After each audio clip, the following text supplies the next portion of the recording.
Hilda, Verónica, ¿pueden cerrar los micrófonos, por favor?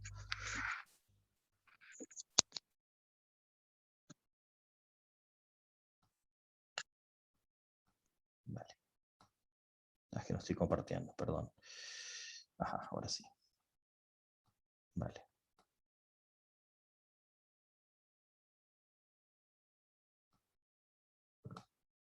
Ah, vale. ¿Se ve?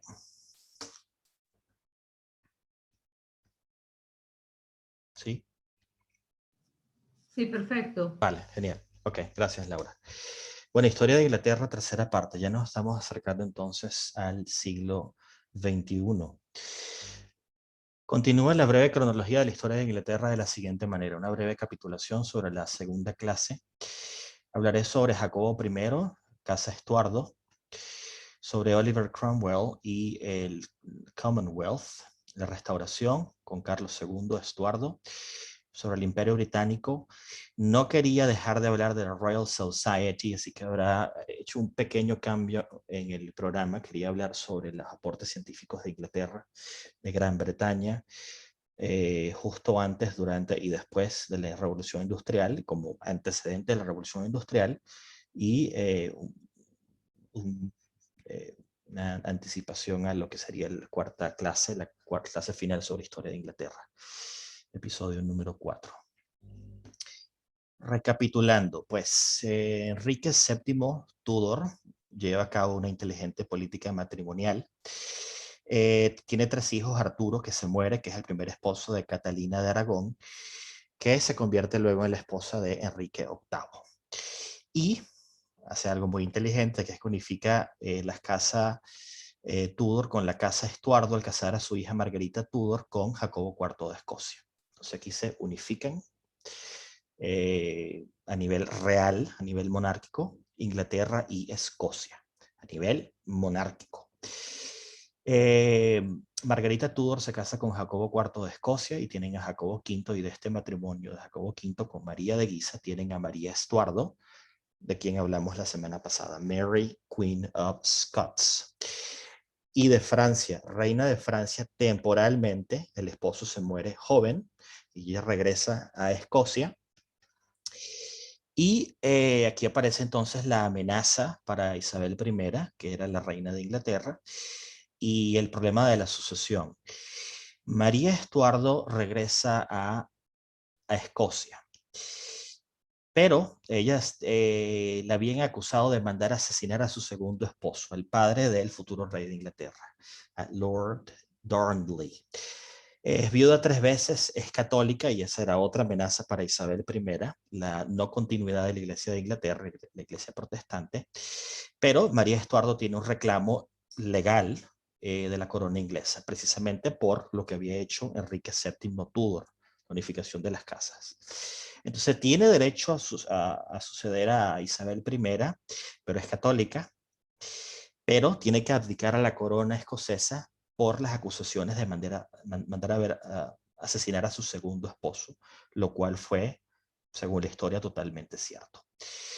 Pasa 18 años en prisión en Inglaterra, bueno, durante los tiempos de Isabel I, pasa 18 años, y bueno, es decapitada en 1587 por la conspiración en su contra. Descubren las cartas, la conspiración, era evidente, era culpable. Bueno, entonces, repito, aparece el problema de la sucesión con la reina virgen Isabel I, y quién iba a quedar. Bueno, definitivamente no María Estuardo, pero sí Jacobo I. Entonces pasamos de los Tudor a la casa Estuardo. Bueno, Jacobo I en inglés se llama James. Estoy usando los nombres en castellano, en caso de que lo vean. James I, Jacobo I. 1603-1625, nueva casa real, casa Estuardo.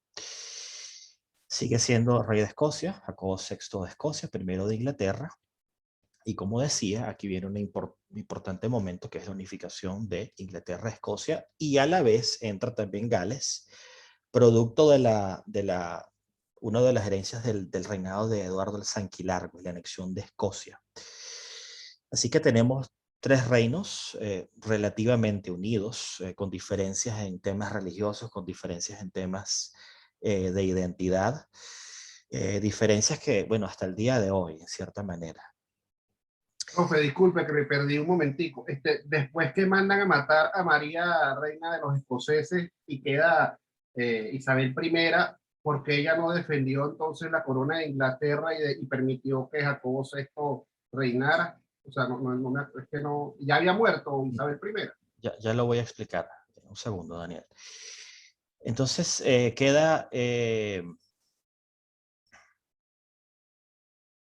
Jacobo I hereda el poder porque es protestante, recibe una formación protestante. A su madre, repito, la habían acusado de haber asesinado a su segundo esposo. Se casa con el hombre que participa en la conspiración para matarlo, el conde Bothwell, si no me equivoco. Y Jacobo queda como única persona, la persona más próxima para heredar la corona. De nuevo, es una elección segura porque es familia y es protestante, y eso le permite dar continuidad a la religión, eh, bueno, dominante en ese momento. Y también, bueno, es un conflicto religioso, un conflicto con los católicos, principalmente con Roma, y también una conflictividad en las diferentes variaciones de iglesia cristiana que van apareciendo, los puritanos, los protestantes, los episcopalianos, etc. O sea, es un crisol de religiones, bueno, de variedades de cristianismo. Entonces, se reconoce el derecho a la sucesión por parte de Isabel I, intencional. Isabel deja a Jacobo I, recibe educación protestante de parte de su tío, del hermano de Mary Queen of Scots, de María Estuardo, y es un rey que intenta lograr la coexistencia de todas las religiones. Esos son tiempos sumamente difíciles para la política en general, especialmente para la política religiosa. Todo el mundo tenía un interés, muchas personas querían que volviera el catolicismo, que se regresara la diplomacia, la conexión con Roma. Otros querían eliminar totalmente todo rastro de la Iglesia Católica en Inglaterra. Los puritanos querían separarse completamente y eliminar todo tipo de catolicismo en la Iglesia protestante, de ahí el nombre puritano. Jacobo I vive la Guerra de los 30 años, la famosa guerra que asoló Europa. La primera víctima de la Guerra de los 30 años fue la población. Toma lugar en Europa y enfrenta a España, los Habsburgo, contra Francia, Suecia, bueno, una guerra de 30 años, 1618-1648. Un momento importante el reinado de Jacobo I es la conspiración de la pólvora.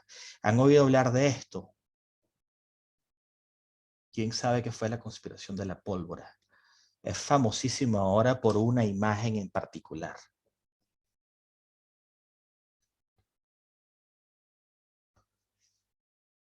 ¿No fue cuando se quemó algo en Londres que está todavía erigido? Una especie, no sé si es una torre pequeña, una chimenea, hay algo cerca del Támesis de hace muchísimos años que se quemó, pero no sé si fue un incendio de la ciudad de Londres como tal o tiene que ver con él. A lo mejor no sé. No. La conspiración de la pólvora fue popularizada especialmente por una película que sacaron hace unos años con Natalie Portman y otro que se llama Hugo Weaving, en que se llamó V for Vendetta, V de vendetta, V de venganza en castellano.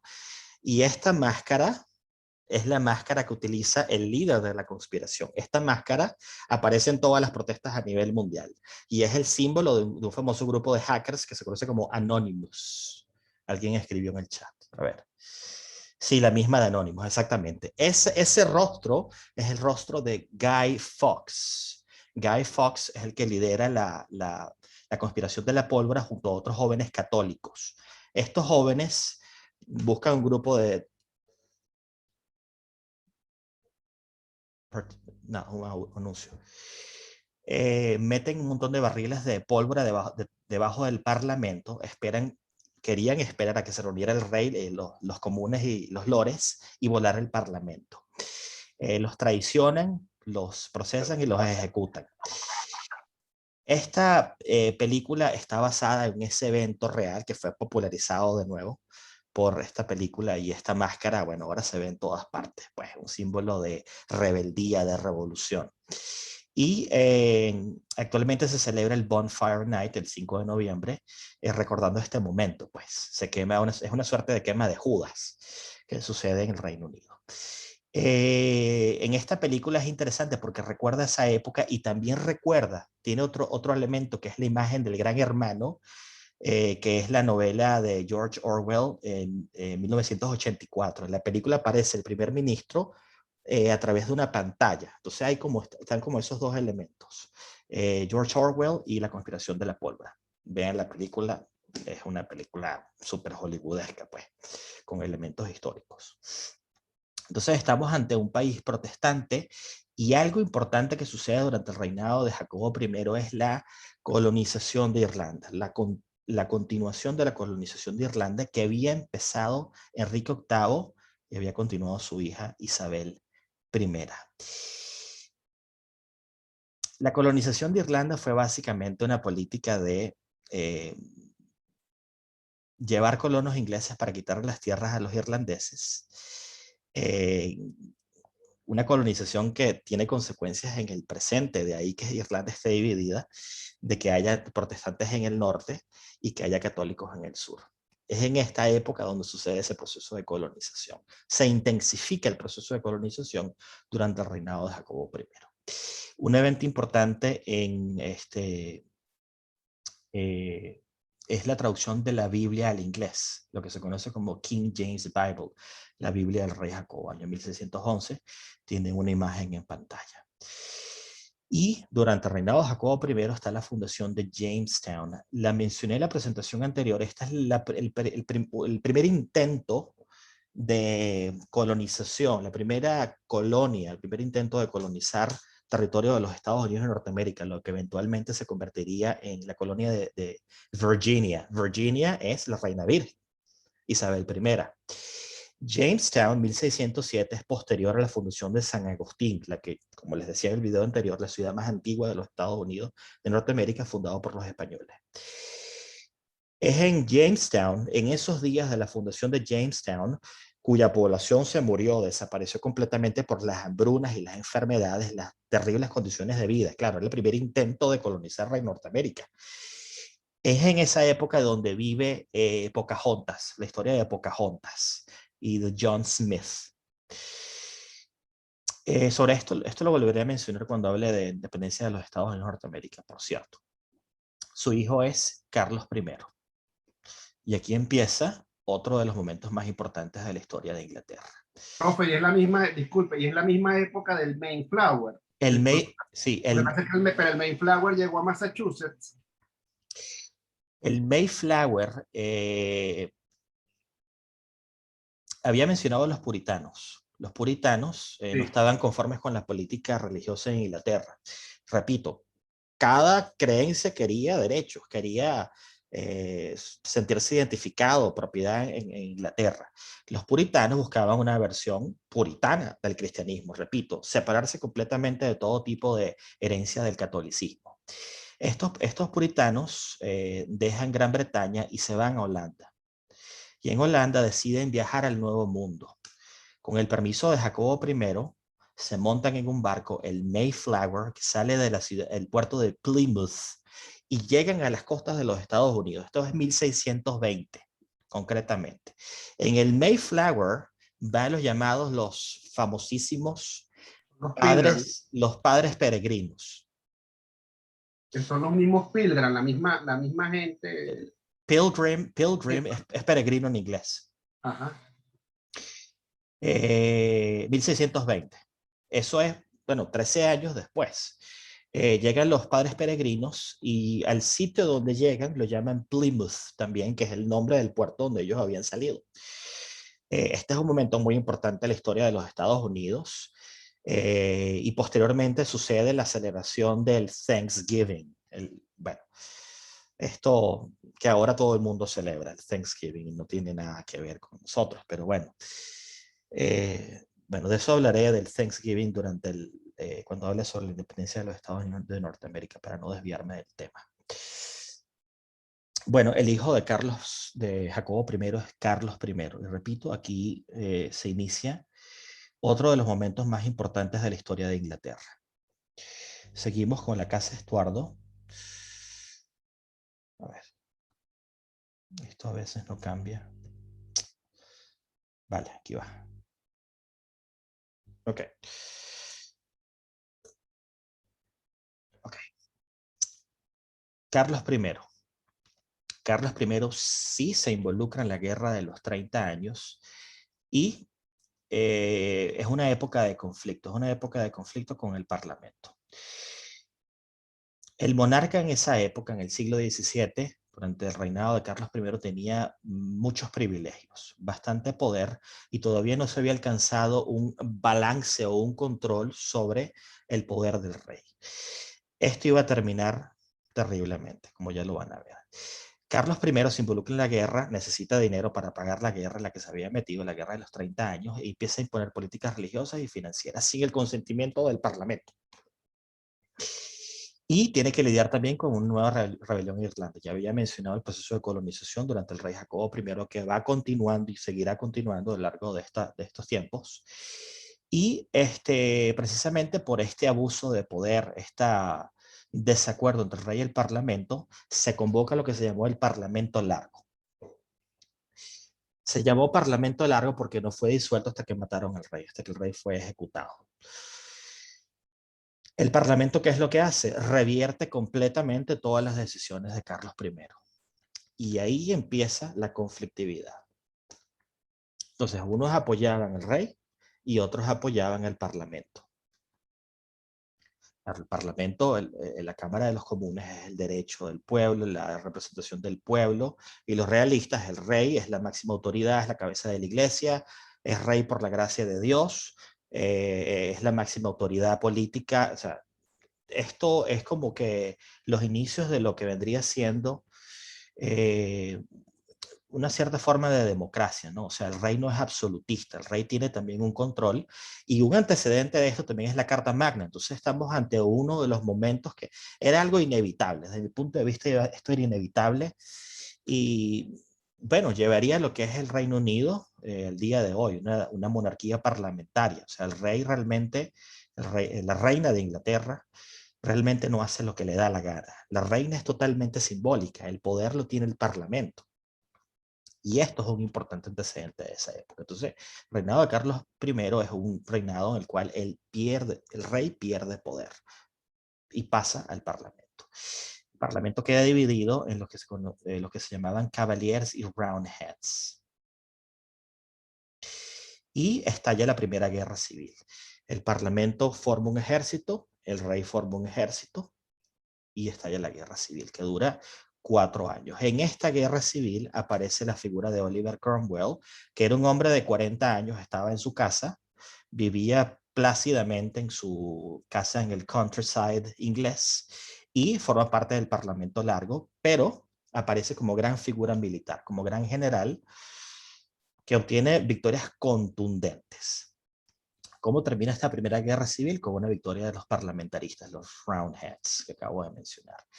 Después de una breve tregua de 2 años, estalla la Segunda Guerra Civil. ¿Por qué estalla la Segunda Guerra Civil? El rey Carlos I era un rey inflexible y solamente quería negociar bajo sus propios términos. Negociaba con el ejército, negociaba con los parlamentarios, negociaba con los escoceses. No era un hombre de palabra. No estaba dispuesto a ceder, y continúa la guerra, la Segunda Guerra Civil, que dura apenas 1 año. Repito, Carlos I busca una alianza con los escoceses. Oliver Cromwell invade Escocia, derrota a los escoceses y no le queda nada más a Carlos I que rendirse. El Parlamento intentaba salvar al rey. ¿Por qué intenta salvar al rey? Bueno, porque la autoridad es el rey, el gobierno es la monarquía, y la monarquía era, por lo menos hasta ese momento, por lo menos nominalmente, sinónimo de estabilidad. Y sigue siendo así, por lo menos en países como España. Pueden estar en desacuerdo conmigo. El rey era la autoridad y la forma de gobierno era la monarquía. Una monarquía con un parlamento. Por eso continúan negociaciones, pero estas negociaciones no iban a llegar a ningún lado. De ahí que los Roundheads den un golpe de estado, se aparecen en las puertas del Parlamento y echan a casi todo el Parlamento. Excluyen algunos y otros se van. En total desacuerdo por las medidas que estaban tomando, por el golpe de estado. El golpe de estado lo da un general de nombre Ireton. ¿Quiénes se quedaron en el Parlamento? Las 40, 60 personas que se quedaron en el Parlamento fueron llamados el Parlamento residual, the Rump Parliament. Realmente un parlamento que iba a tomar decisiones a favor del futuro dictador de Inglaterra, Cromwell. De ahí el nombre, Parlamento residual. Lo que quedó, el residuo, fue el Rump Parliament, the Rump en inglés. ¿Qué hace este parlamento? Bueno, convoca un tribunal, el tribunal, por supuesto, procesa a Carlos I, lo acusa de, bueno, un montón de acusaciones, un montón de reproches, de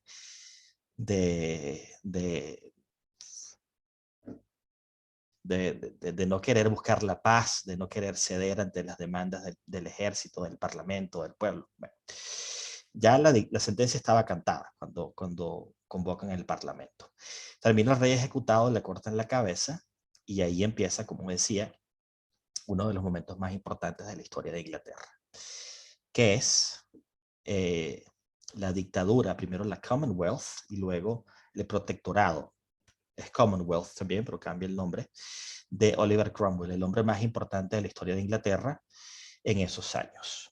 Entonces pasamos de una monarquía a una república, un cambio radical, un cambio total y más para la época, para el siglo XVII. Bueno, de nuevo, yo creo que esto era algo, de cierta manera, que iba a contribuir a la consolidación del gobierno británico, la forma de gobierno que tienen hoy en día. Deja una gran enseñanza, pues.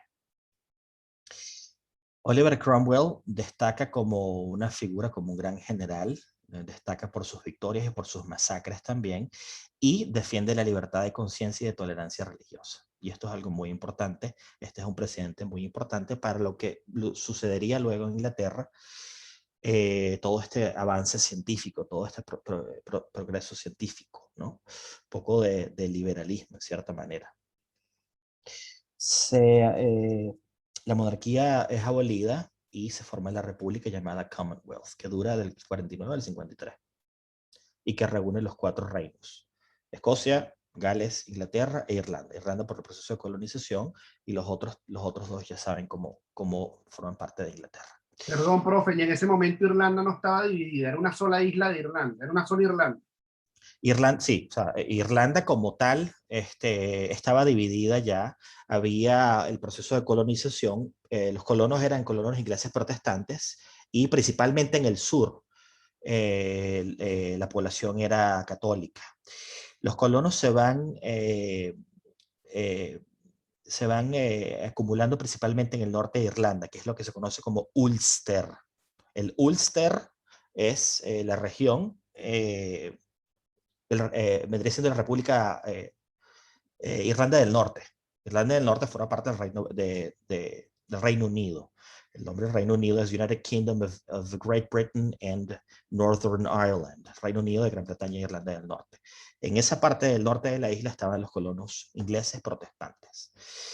En Irlanda había una monarquía, pero una monarquía débil. Y, bueno, realmente la historia de Irlanda es una historia de dominación total a lo largo de los años. Vale, entonces, durante esta república, desde el punto de vista bélico, se modernizan las Fuerzas Armadas y, como decía, hay una abolición de la monarquía y de la Cámara de los Lores. Entonces queda un Parlamento de los Comunes, un Rump Parliament, y la figura de Oliver Cromwell. Es importante mencionar el sometimiento militar, como coloqué en la presentación de Irlanda en el año 49. Hay una masacre espantosa en una población que se llama Drogheda. Mataron alrededor de 3.000 hombres que se habían rendido. Esto fue una masacre espantosa. Y también debo mencionar la ocupación de Edimburgo y Glasgow del año 1650. Los escoceses, al darse cuenta que de este golpe que había dado Oliver Cromwell, deciden coronar a el futuro Carlos II en Escocia. Por ese motivo, Oliver Cromwell invade Escocia, derrota a los escoceses y Carlos II escapa. Carlos II escapa y dicen los historiadores que se esconde dentro de un roble, en una oquedad de un roble. Así dice la historia. Bueno, el rump, lo que quedaba de el antiguo reino, pierde su utilidad, no tiene el apoyo popular, no tiene el apoyo del pueblo, no tiene el apoyo del ejército, se convierte en un estorbo para Oliver Cromwell y deciden disolverlo totalmente. Oliver Cromwell se aparece en las puertas del Parlamento y dice: he venido a liberarlos de sus asientos. Y se hace totalmente con el poder, se convierte en dictador de la manera más déspota del mundo. No sé por qué me da gracia, pero las palabras que dice él cuando llega al Parlamento, bueno, un hombre, un gran general, un gobierno basado en el poder, en la fuerza militar, un gobierno que realmente no iba a pasar de Oliver Cromwell porque estaba totalmente sostenido, repito, en la fuerza militar, sin ningún tipo de, de legitimidad. Oliver Cromwell, pues, gobierna del año 53 al 58 como dictador de los 4 reinos de la Commonwealth, y es sucedido por Ricardo Cromwell, quien realmente no tiene ningún tipo de interés en gobernar, no tiene el apoyo del ejército, no tiene el apoyo del parlamento, y apenas dura un año. Es presionado y luego de esto viene el fin de la República en 1660 y la restauración de la monarquía de los Estuardos. Entonces, yo diría que después de la invasión de Guillermo el Conquistador, este es el momento más importante de la historia de Inglaterra. Fin de la monarquía, comienzo de la Commonwealth, dictadura militar y restauración de la monarquía hasta el día de hoy. Y esto me lleva al reinado de Carlos II. ¿Habían oído hablar de Oliver Cromwell? Sí, bueno, en Escocia lo nombran mucho. Yo creo que, no sé si la cabeza de él también está por ahí en un, creo que está o en el Palacio de Edimburgo o en el Castillo de Edimburgo, creo que está la cabeza de Oliver Cromwell. No me acuerdo si es ahí o en la Universidad de, es que se me confunde esa cabeza y la del que está en la Universidad de Cambridge. Hay uno que está en la Universidad de Cambridge, no sé cuál de los dos. Bueno, no te sé decir dónde está la cabeza de Cromwell, pero sí te sé decir lo que hicieron con la cabeza de Cromwell. Restauración. Ajá. Pues Carlos II, hijo de Carlos I, es restituido por el nuevo Parlamento, 1660. Y hay un proceso de amnistía que incluye amnistía general, pago de deudas con el ejército, restitución de cargos en la iglesia, de los obispos, restituyen la Cámara de los Lores, todo vuelve a la normalidad, un proceso de restauración. Hay una gran celebración en la ciudad de Londres incluso. Lo que lamentablemente o merecidamente no logra hacer la ley de amnistía es evitar que agarraran el cadáver de Oliver Cromwell, lo desmembraran, agarraran la cabeza, la clavaran en un mástil y la pusieran enfrente de las puertas del Parlamento. Esa cabeza estuvo ahí, tengo entendido, 25 años. Me imagino que habrá desaparecido para la historia. Si se conserva en algún lugar de Inglaterra, no lo sé. Tendrías que revisar lo que leíste sobre Cambridge o Inglaterra o Edimburgo para saber qué. Porque también sé que a William Wallace también lo desmembran y riegan los restos de William Wallace por toda Inglaterra. No sé si tendrá que ver con esto también. Profe, y una preguntita antes de la restauración. Si este señor Oliver Cromwell era tan tirano bueno, como dice la historia, ¿qué pasaba cuando él se declara dictador? ¿Qué pasó con la corte inglesa? O sea, ¿dónde estaban todos? ¿Qué hicieron con toda la familia real? con la corte de Inglaterra, de inglesa, con los títulos nobiliarios en Inglaterra. O sea, ¿esa gente dónde se metió? En esos 4 o 5 años que duró la dictadura. Exiliados en el país, totalmente sometidos. Es una dictadura, o sea, los títulos habrán permanecido. En 1960 fue enterrada en Sydney, Sussex College en Cambridge. Dice Rosa. Ya voy a conversar contigo, Rosa. Pues eso queda en un estado, un stand-by, repito, es que el periodo de Oliver Cromwell no dura demasiado tiempo. Era un gobierno que no iba a durar.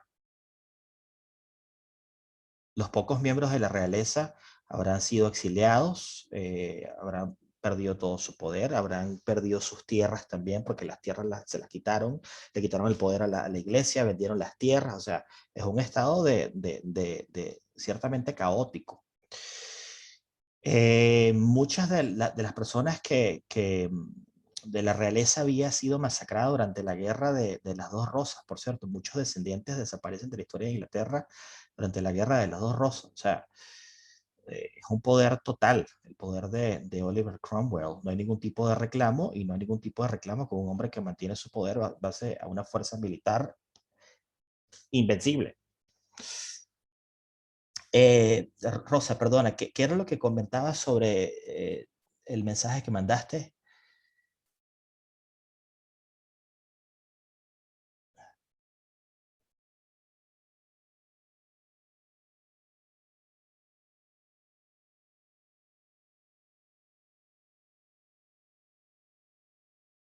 Bueno, creo que no está.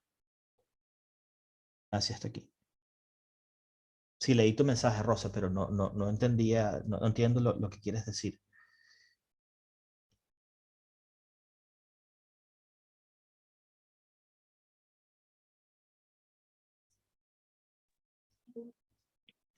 Que la cabeza después fue enterrada en Cambridge.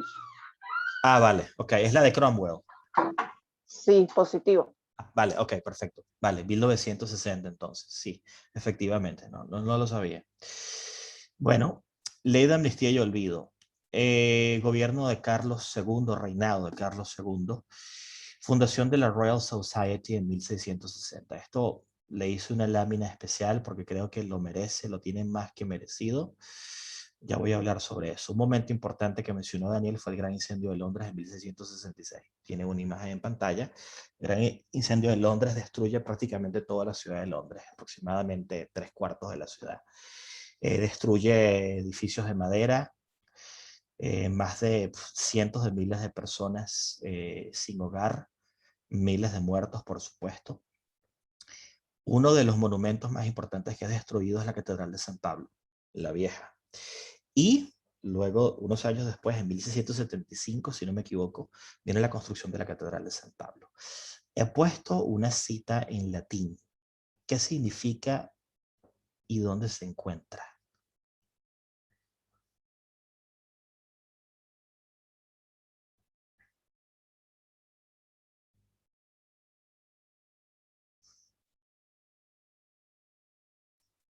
¿Alguien? Si monumentum requiris circumspice. Creo que esa es la pronunciación.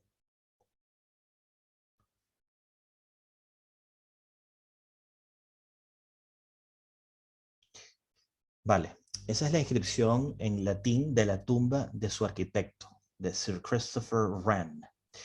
Dice lo siguiente: si su monumento buscas, mira a tu alrededor. Es muy famosa. Esa perspectiva de la catedral que está arriba es la perspectiva desde el Museo Tate Modern, el Museo de Arte Moderno de Londres.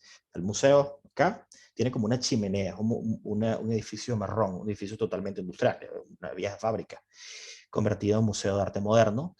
Está el Puente del Milenio, cruzan el puente y al final está la Catedral de San Pablo, donde se casó, si no me equivoco, Diana de Gales. Sí, Diana de Gales se casó ahí con el príncipe Carlos. Bueno, tuvo muchísimos problemas para construir la catedral. Es una catedral gigantesca, si no me equivoco, es la segunda catedral de la cristiandad en tamaño. Es la muchísimo. segunda más grande del mundo. Segunda más grande del mundo. Vale. ¿Alguien conoce Londres? ¿Alguien que conozca Londres, Sí, conozca la catedral? yo lo conozco y es monumental. Vale, vale. Otro momento importante durante el reinado de Carlos II es la guerra anglo-holandesa. No voy a hablar de eso porque es desviarme. Lo que sí voy a mencionar es que una de las herencias de esta guerra anglo-holandesa es Nueva York, la ciudad de Nueva York. Los holandeses tenían una colonia que se llamaba Nueva Ámsterdam. La ciudad de Nueva York es recuperada durante el reinado de Carlos II. Nueva Ámsterdam, Nueva York. De ahí es el hecho de que muchas partes de la ciudad de Nueva York, muchos nombres estén en holandés. Bueno, aquí he simplificado un poco este momento histórico porque, de nuevo, es demasiada información y preferí brincarme directamente, ir directamente a la parte de la Royal Society. Explico los siguientes años de manera muy breve. Carlos II deja a su hermano Jacobo II católico, pero que garantiza la continuidad de la iglesia protestante. Eso es parte del acuerdo para que quedara como monarca. Jacobo II abdica y cede el trono a Guillermo de Orange, príncipe de Holanda, rey de Holanda, quien se había casado con María, su hija protestante. Los dos se les ofrece el poder a cambio de lo que se conoció como The Bill of Rights. Obtienen el poder sin derramar una gota de sangre y se hacen monarcas de Inglaterra, bueno, de los 4 reinos, con el nombre de Revolución Gloriosa, del año 1689. Entonces, vamos de Estuardo a la casa de Orange con este matrimonio, vuelve a la casa de Estuardo con la reina Ana, que es hija de Jacobo II, y pasamos a la casa Hanover, que son alemanes. ¿Cómo llegan estos alemanes al poder? Bueno, estaban emparentados con el rey Jacobo I. De ahí sale una línea que se conecta con la Casa Real de Hanover y ahí entran extranjeros en la corona, pues, la corona de Gran Bretaña. El evento más importante realmente del reinado de Ana, quien no deja herederos, por cierto, es el Act of Union 1707, que es la unificación de Gran Bretaña finalmente. Y esta no es la unificación por la fuerza de las armas, no es la unificación por colonización, es la unificación a nivel parlamentario, a nivel de contrato. Este es uno de los momentos más importantes de la geopolítica del Reino Unido actual. Solamente voy a hablar de eso en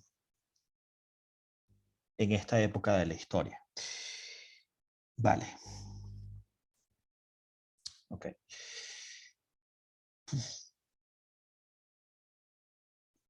Imperio Británico. Bueno. La primera forma, bueno, en relación con el tema, el primer imperio que voy a mencionar es el Imperio Portugués. El Imperio Portugués se construye a base de la navegación en el siglo XIV. Los portugueses son los primeros, en cierta manera, que le dan forma al mundo. Llegan hasta las Azores, descubren las Azores, navegan la costa occidental de África, llegan a Cabo Verde, llegan Bartolomeu Díaz, llega al Cabo de Buena Esperanza en Sudáfrica, y Vasco da Gama hace la circunnavegación de África y llega hasta la India. Es un imperio, repito, basado principalmente en la exploración, la navegación y el comercio, por supuesto. Esta política es impulsada por un famoso monarca llamado Enrique el Navegante. Asciende Portugal y posteriormente viene el ascenso de España, el Imperio Español, que ya estaba en una fase de declive, empiezan a perder colonias. Seamos honestos, la política de Isabel I fue la política del pillaje, una política de saqueo, de guerra contra España, de robo, de piratas, de corsarios, de Sir Francis Drake, etcétera, etcétera. El enemigo histórico de Gran Bretaña es España, diría yo. Empieza el declive del reino del Imperio Español y viene el ascenso del Imperio Británico, impulsado desde el punto de vista comercial a nivel internacional a través de la Compañía de las Indias Orientales en 1600.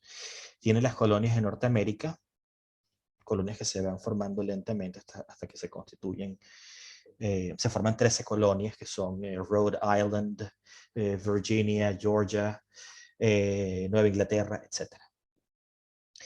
Tienen entonces tierras en Norteamérica, tienen un comercio de esclavos que habían empezado los portugueses, por cierto, y continúan los británicos. Ocurre la famosa descubrimiento o exploración del Pacífico Sur de James Cook, que llega hasta Australia, Nueva Zelanda y Tasmania. Posteriormente viene la formación de la llamada colonia penal australiana, que pues Australia fue en sus orígenes poblada con criminales. Sí, expulsan a los nativos de sus tierras, masacres, colonizan totalmente la isla, algo que no ha cambiado hasta el día de hoy, es la pura verdad.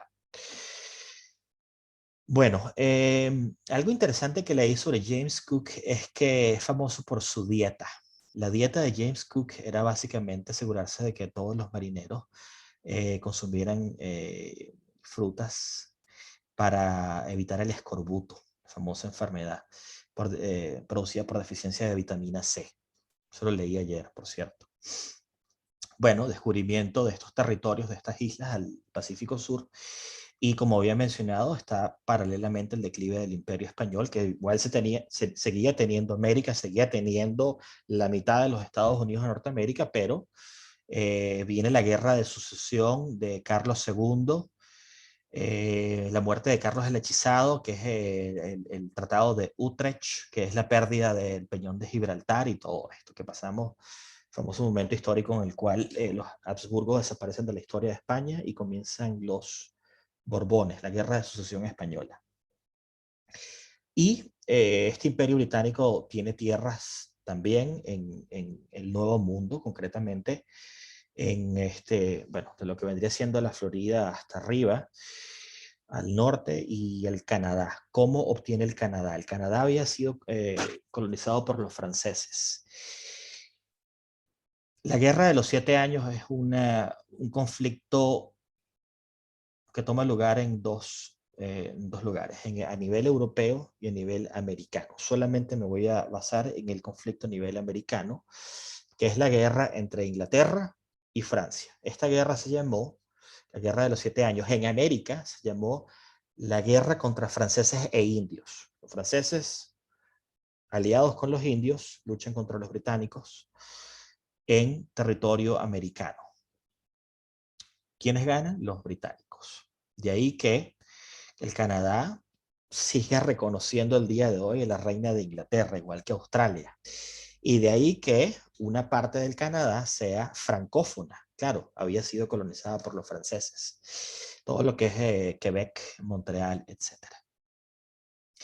Los británicos derrotan a los franceses por un cambio, una guerra que tenían prácticamente perdida, pero hay un cambio radical durante el gobierno de Sir William Pitt, el primer ministro de la época. Es un cambio en la política de la guerra, gana la guerra y se hace con todos los territorios al norte de las posesiones de España en territorio americano.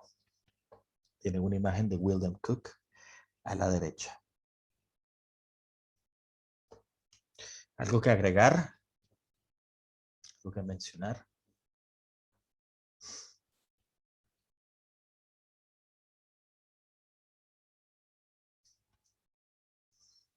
A ver si hay mensajes. No hay mensajes. Vale.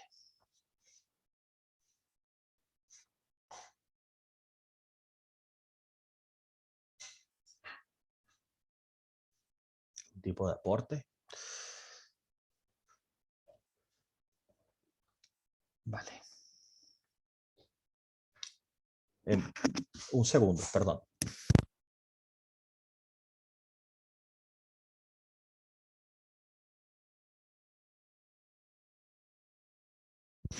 Aquí llegó mi momento de una breve pausa. Es que de tanto hablar se me seca la garganta y siempre se me olvida traer el vaso de agua. Vale. Pues Imperio Británico, imperio que duraría hasta el siglo XX. Gracias. Fin de un imperio y nacimiento de otro. De esto hablaremos el miércoles. Estados Unidos de Norteamérica. Y la Royal Society of London for Improving Natural Knowledge. La Royal Society. Tenemos un mensaje acá. La serie de los piratas en Netflix también está buena. No sé si será fiel a la historia, pero relata muy bien la época de la piratería y el pillaje entre los barcos ingleses y españoles. Si les interesa el tema, leer sobre ese momento en la historia, le escribe muy, muy bien Isaac Asimov, el mismo autor que recomendé el otro día, en su libro La formación de Inglaterra, la formación de América del Norte. Isaac Asimov, el mismo escritor de ciencia ficción, escribió una gran cantidad de libros de historia y de divulgación científica. La formación de América del Norte. Y habla sobre todo esto, bueno, sobre todo en la época de Sir Francis Drake, Sir Walter Raleigh, Hawkins, etc. ¿Cómo se llama la serie de Netflix? Los Piratas.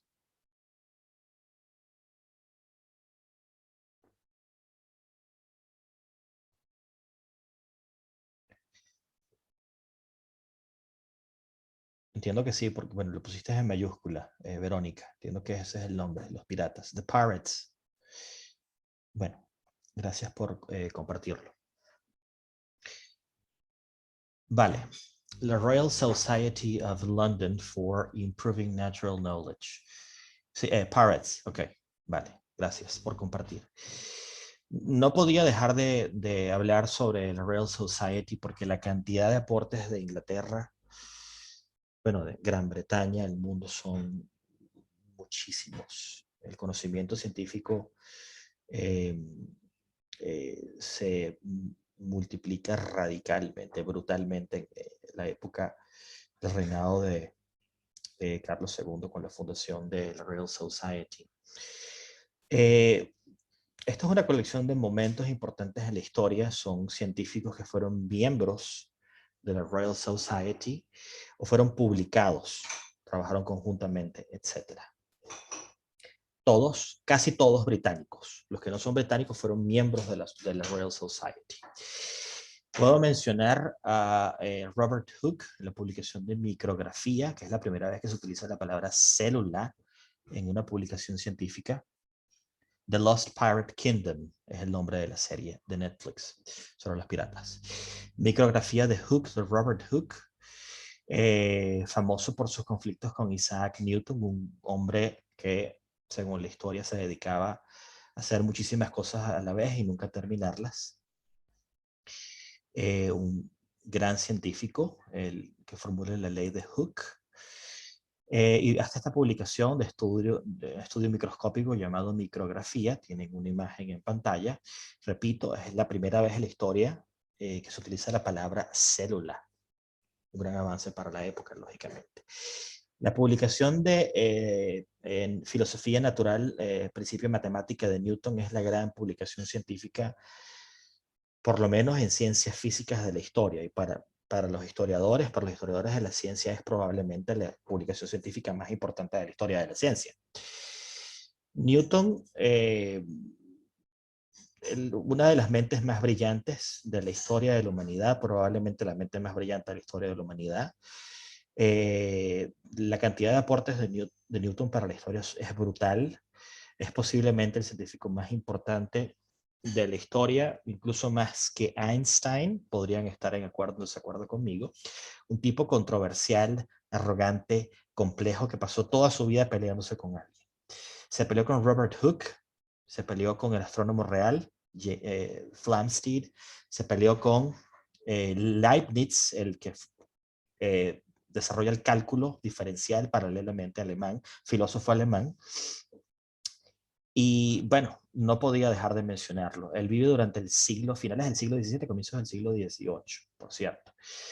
El experimento de Benjamin Franklin fue publicado por la Royal Society, que es la demostración de la naturaleza eléctrica del rayo. El viaje de Cook a Tahití, el tránsito de Venus, el nacimiento de la microbiología de Leeuwenhoek, que es el padre de la microbiología, que descubre las bacterias, por ejemplo. Se publica el primer informe sobre la inoculación. No menciona explícitamente, según tengo entendido, a Edward Jenner, que es el que descubre la vacuna de la viruela.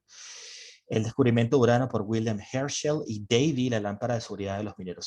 Sir Humphrey Davy fue un gran científico británico que no solamente crea la lámpara de los mineros, sino que descubre 8 elementos químicos y es el que descubre el uso anestésico del óxido nitroso. Se dice que el gran descubrimiento de Sir Humphrey Davy fue Michael Faraday, por cierto.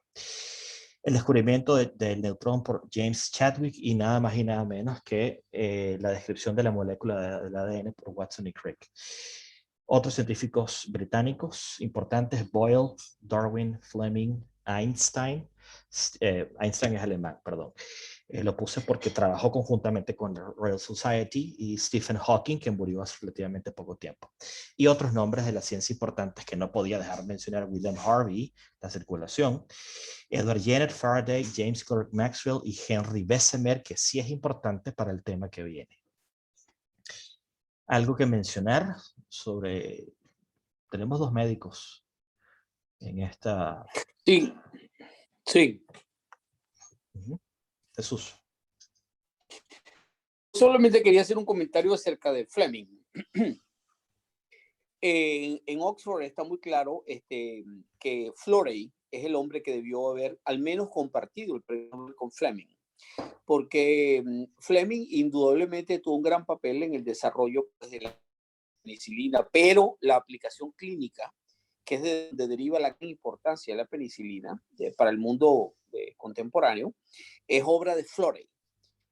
Trabajaba en el Radcliffe Infirmary en Oxford, en Woodstock Road. Y Florey es el hombre que desarrolla precisamente la utilidad clínica de la penicilina, pero por razones políticas, porque la política obviamente influye muchísimo a la hora de la adjudicación de premios ejecutivos, influyó para que Fleming fuera el galardonado y Florey el permanente olvidado. Circunstancia que Oxford, como universidad, jamás ha perdonado a la historia. Y quería comentar eso porque Florey es el hombre a quien se le debe precisamente el milagro de la penicilina, que es la primera arma que en toda la historia aparece para el control de las infecciones bacterianas. Vale, gracias por tu aporte, Jesús. Sí, efectivamente, otro caso de injusticia en el mundo científico que sucede a menudo, se ha dicho. Bueno, con respecto a lo que decías de Van Leeuwenhoek, efectivamente, que Van Leeuwenhoek fue el pionero porque fue el que comenzó, el que descubrió lo que es utilizar los cristales, los aumentos, los diferentes aumentos para ver por primera vez una bacteria. Eso no se había visto nunca. Pero creo que fue Robert Hooke el que inventó el microscopio como estructura, como dispositivo en forma de microscopio. Porque Van Leeuwenhoek lo que hacía era ver al trasluz con cristales con aumento. Vio las bacterias por primera vez, pero fue Robert Hooke el que inventó como tal el microscopio como instrumento como lo conocemos hoy en día. Sí, me parece que sí, efectivamente el que inventa el microscopio es Hooke. Lo que pasa es que Leeuwenhoek tenía una colección de microscopios también. Creo que los microscopios de Leeuwenhoek eran de mayor precisión. Leeuwenhoek era el portero de un palacio en la ciudad de Delft, en Holanda. Y en sus tiempos libres se dedicaba a pulir cristales. Con estos cristales es que hace todas las observaciones microbiológicas que incluyen, bueno, como estábamos diciendo, como decías,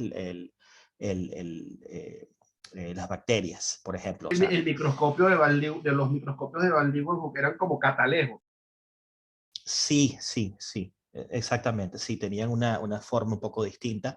De hecho, él hace una donación de más de 20 microscopios que había construido, se los dona a la Royal Society y es nombrado miembro de la Royal Society, por cierto. Me imagino que los microscopios se conservan todavía, tienen que estar ahí. Yo no, eso es algo, yo no sé si está abierto al público. Me encantaría saber que sí. Si vuelvo a Londres algún día, lo averiguaré. Bueno, repito, creo que esto es un momento importantísimo, fundamental en la historia de Gran Bretaña. Se desvía un poco del tema histórico, pero son contribuciones científicas como la de Henry Bessemer, que está ahí al final de la presentación, y como James Watt, que harían posible la revolución industrial, que es la siguiente lámina. Pero y que agregar que en cuanto a Watson y Crick, que descubrieron, como sabemos, el ADN, está el Instituto de Inmunología de Watson y Crick, o sea, el instituto donde estaban ellos, que tengo entendido, es uno de los institutos de inmunología más importantes del mundo. Está en Cambridge el pop inglés de Watson y Crick escribieron en una hoja de servilleta más o menos lo que era la doble cadena helicoidal del ADN. O sea, la idea de la doble cadena helicoidal era, eso lo anotaron en una servilleta y fue en un pub inglés en Cambridge, y en ese pub, citarlo, está la mesa con una placa donde dice aquí estos señores conversando describieron el ADN. Creo que es 1953 el año de la, Exacto. de la publicación, ¿no? Del estudio. La molécula de ADN. Mi esposa se lo sabe mejor porque ella es biólogo, entonces este tema es Bueno. su especialidad. Bueno, ¿algún otro tipo de comentario? Ya casi terminamos, me quedan una o dos láminas, creo.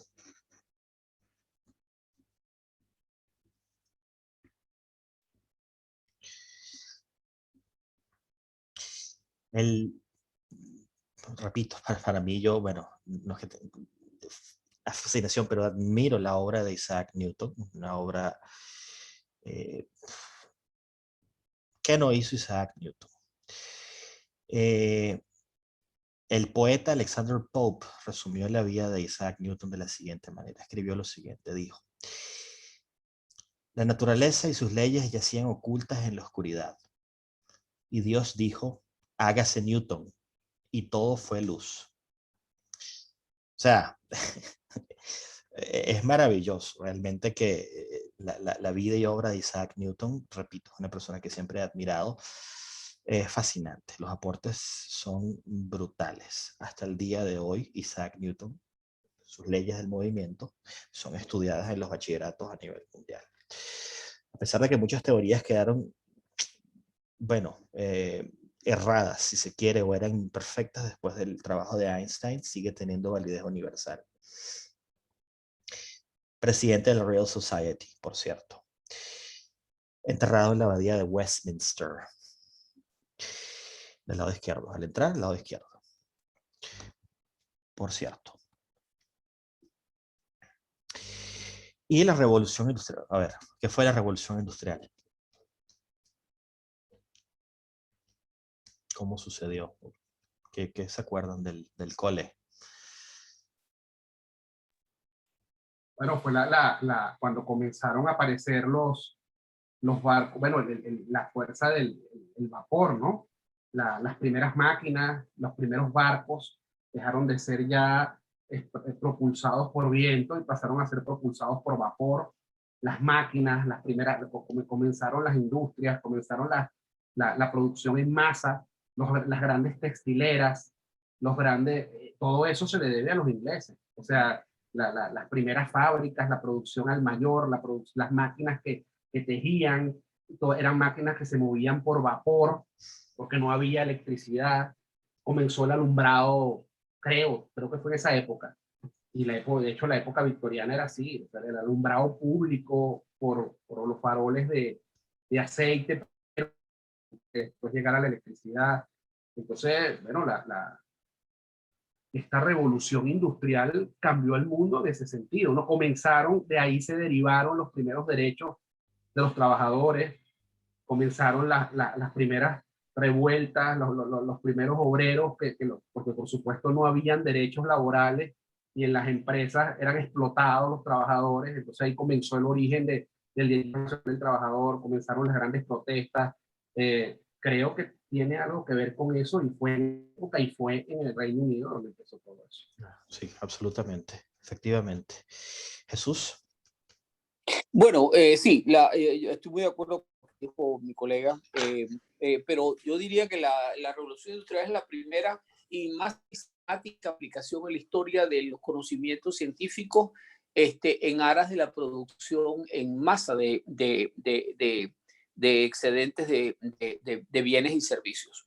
Eso tuvo un inmenso coste social, tuvo un inmenso aporte desde el punto de vista de la evolución humana, al menos en las sociedades que se le podían permitir, pero tuvo un inmenso coste social porque implicó una profundización del abismo que siempre ha existido entre las clases pudientes y las clases oprimidas económicamente, ¿no? Entre paréntesis, esto es una visión izquierdista porque yo disto muchísimo. Sin embargo, es muy evidente que las consecuencias de la revolución industrial agravaron precisamente esa brecha que había entre unos y otros. Como muy bien dijo mi colega, dieron origen a una gran cantidad de movimientos que no solamente fueron sociales y de sentimientos, sino que tuvieron inclusive filósofos que han eh, permeado y producido grandes cambios pues, en el mundo tal como lo conocemos hoy en día. Y no solamente a nivel filosófico y político, sino también desde el punto de vista literario, porque escritores de gran talla como Dickens dieron una imagen muy vívida del sufrimiento precisamente de esa clase trabajadora que era la que soportó y que impulsó y que llegó a producir el milagro de la revolución industrial. Bueno, Marx vivió en Londres también. Pasó una gran cantidad de su vida en Londres y es parte fundamental de esa época de la historia, ¿no? Bueno, sí, tiene que ver con ideologías, pero efectivamente los derechos civiles son los derechos civiles y de una u otra manera fueron obtenidos después de esta época industrial, ¿no? Esta época de explotación infantil, de exceso de trabajo, de derechos laborales, todo esto nace a raíz de la revolución industrial. Bueno, no recuerdo cuántos años vive Marx en Londres, pero es famosa su estancia en la ciudad. Bueno, en efecto, empieza en Gran Bretaña la revolución industrial. Por eso mencionaba todo lo que son los aspectos científicos que hicieron posible esta revolución. Empieza en Gran Bretaña y la industria sustituye a la agricultura como forma principal, ¿no? Forma económica de mayor relevancia, ¿no? Hay una revolución agrícola, se mejoran las técnicas agrícolas, se hace una redistribución de la tierra, se mejora la técnica de la rotación de los cultivos, aparecen nuevos cultivos también de otros países, bueno, es el Imperio Británico, ¿no? Aparecen nuevas formas de energía, el vapor, la máquina de James Watt, que no fue inventada por James Watt, fue mejorada por James Watt. El vapor, la energía eléctrica, diferentes inventos, medios de transporte, principalmente el ferrocarril, por ejemplo, y la industria metalúrgica, la famosa industria metalúrgica del centro de Inglaterra. Hay una producción nacional de bienes e importaciones coloniales, como decía, el algodón, el té de la India, etc. Todo esto producto de la grandeza, las grandes extensiones de tierra, los dominios británicos de ultramar. Hay un aumento de la población, hay una migración del campo a la ciudad y se van formando las llamadas ciudades industriales, ciudades como Liverpool, Manchester, etc. James Watt no inventa la máquina de vapor, lo que hace es que mejora la máquina de vapor ya existente. Era un modelo de comienzos del siglo XIX de un tipo que se llamaba Newcomen, si no me equivoco. Creo que es Newcomen. James Watt trabajaba para la Universidad de Glasgow y se le pide estudiar la máquina de vapor de Newcomen y mejorarla. No solamente la mejora, sino que además hace grandes avances, hace una gran innovación que es la automatización. Laura. Hola. Sí, ¿querías decir algo? No, disculpa, es que se me fue la luz y estoy tratando de volver a entrar por el teléfono. Vale, no hay problema. Ok, Perdón. perfecto. Profe, quería preguntar, tengo entendido, no sé, usted me corregirá, en esa época, quizás un poquito antes, fue cuando se originó el observatorio de Greenwich, todo lo que tiene que ver con, lo digo es porque en Greenwich, al lado del observatorio, hay un museo naval muy interesante, en donde hay una exposición de los diferentes, porque no solamente lo ves en maqueta, ves los barcos, o sea, están estacionados en el Támesis, bueno, lo que es la continuación del mismo Támesis, todos los ves barcos de vapor, ves barcos de vela, ves barcos de la época, y ese museo naval da una visión bien importante de lo que fue la evolución, por lo menos de ese medio de transporte, y ahí mismo está el observatorio de Greenwich, ¿no? Que se desarrolló en ese momento. Sí, no sé el año exacto del observatorio, pero ayer estaba leyendo y pasé por el capítulo del libro de historia que tengo y no lo leí. Hubiese podido responder si hubiese leído sobre el observatorio. Se imagino que siglo XVIII, muy probablemente. Posterior al reinado de Carlos II, ¿no? Royal Society. Y otro evento importante que no mencioné es el Museo Británico, la construcción del Museo Británico. Eso siglo XVIII, segunda mitad del siglo XVIII, 1760 y algo, que es el reinado de Jorge II, Casa de Hanover, el rey anterior a Jorge III, que es el rey de la Guerra de Independencia de los Estados Unidos de Norteamérica. Lo De tengo por ahí a aquí, las lo tengo por aquí. que desde la fundación del Museo Británico a las exploraciones arqueológicas en Egipto y toda la cantidad de cosas que se llevaron al Museo Británico después los arqueólogos, porque eso fue siglo XVII, ¿no? Siglo XVII, Sí, siglo XVIII, parte sí. de eso, ¿no? Ese es un tema Todo el Partenón, sí, ese es un tema controversial. todo eso está en el Museo Británico. Sí, sí. Los mármoles de Elgin, los famosos mármoles, la colección de momias, Correcto. la piedra roseta, o sea, son muchas cosas las que tienen ahí, que no tienen en el Museo Británico. Sobre eso hablaremos más adelante cuando hablemos de turismo en el Reino Unido. Bueno, entonces James Watt mejora la máquina de vapor y esto causa una revolución que continúa el día de hoy. La revolución industrial continúa. Y como decía, aparece la automatización. La máquina es capaz de corregir sus propios errores. Las fábricas funcionan sin intervención del hombre. O sea, eso es un hito en la historia de la humanidad. De ahí que, de esta grandeza del Imperio Británico y esta revolución, de ahí el primer ministro de la época, del siglo XIX, segunda mitad del siglo XIX, Benjamin Disraeli, dijera que Gran Bretaña era el taller del mundo. Merecido. Un momento importante de la hambruna de la revolución industrial es la hambruna irlandesa. Esto habrán oído hablar. Jesús, tienes la mano levantada. La hambruna irlandesa, ¿es sobre eso o es sobre algo distinto? No, yo no tengo la mano levantada. Sí, me parece. Vale, no importa. Eso probablemente mi comentario anterior sobre la revolución industrial, pero no. Vale, ok. Básicamente hay malos cultivos de la patata en Irlanda. Llega un hongo que acá arrasa con los cultivos también y esto produce una hambruna brutal y cientos de miles de muertos. Los que se salvan escapan de Irlanda y la gran mayoría llegan a los Estados Unidos de Norteamérica. De ahí que en ciudades como Nueva York y en Massachusetts, en Boston, hayan grandes colonias irlandesas, por cierto. Y para el próximo episodio, el miércoles, continuaremos con Saqué, la guerra de independencia de los Estados de Norteamérica, la puse para la cuarta clase. Mencionaré a la reina Victoria, que bueno, está íntimamente relacionada con la revolución industrial, así que pasaré muy por encima del tema.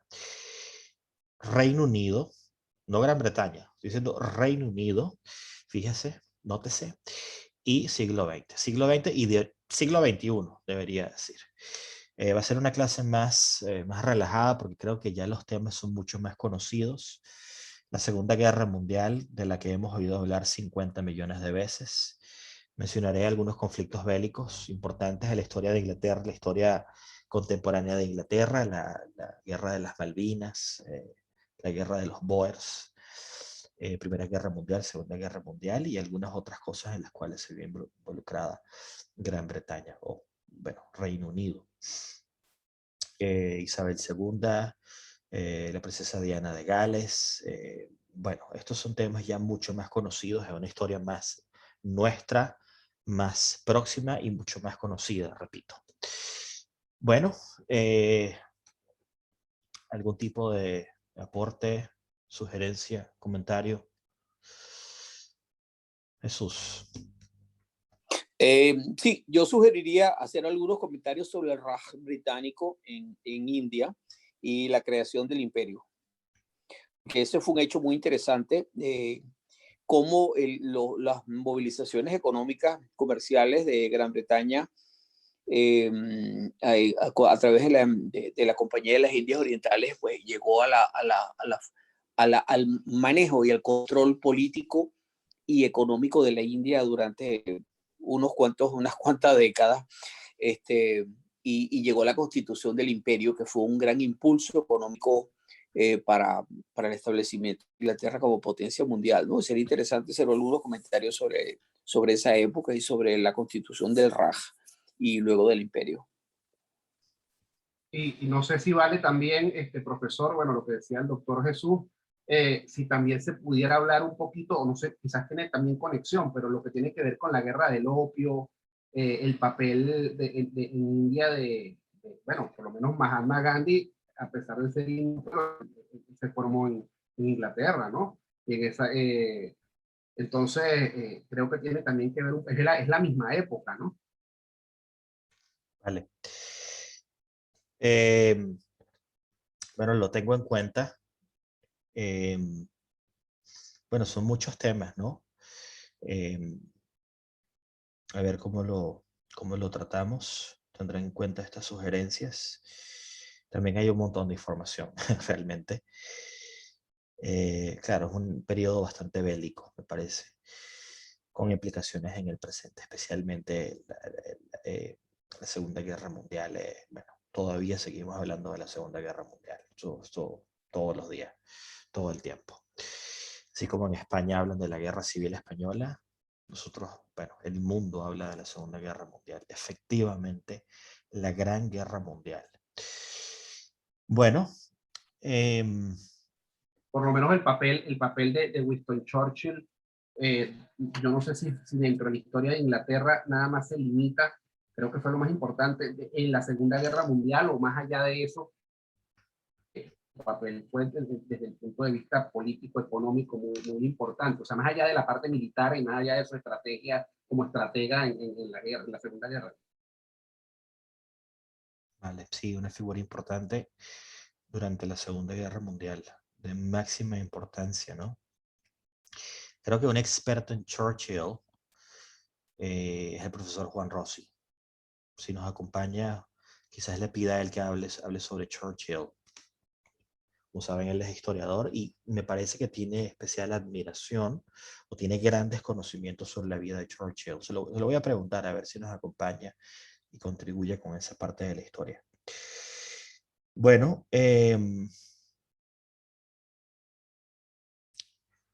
pues si no queda nada más, bueno, solo darle las gracias por habernos acompañado el día de hoy, por haberme acompañado el día de hoy, Edilé, Hilda, Verónica, Laura, Rosa, Daniel y Jesús. Muchísimas gracias. Lo dejamos hasta acá, a menos que tengan algo más que aportar, que comentar. Y nos vemos el miércoles. Un mensaje de Edilé. Gracias, profesor. Buenas tardes. Excelente. Gracias, Edilé. Muchas gracias, Hilda. Muchísimas gracias por sus comentarios. Vale. Muchas gracias, hasta luego. Gracias, gracias. Gracias. Nos vemos. Chao. Hasta luego, Verónica. Gracias. Nos vemos el miércoles. Hasta luego. Gracias, hasta luego. Hasta luego. Chao. Stop share.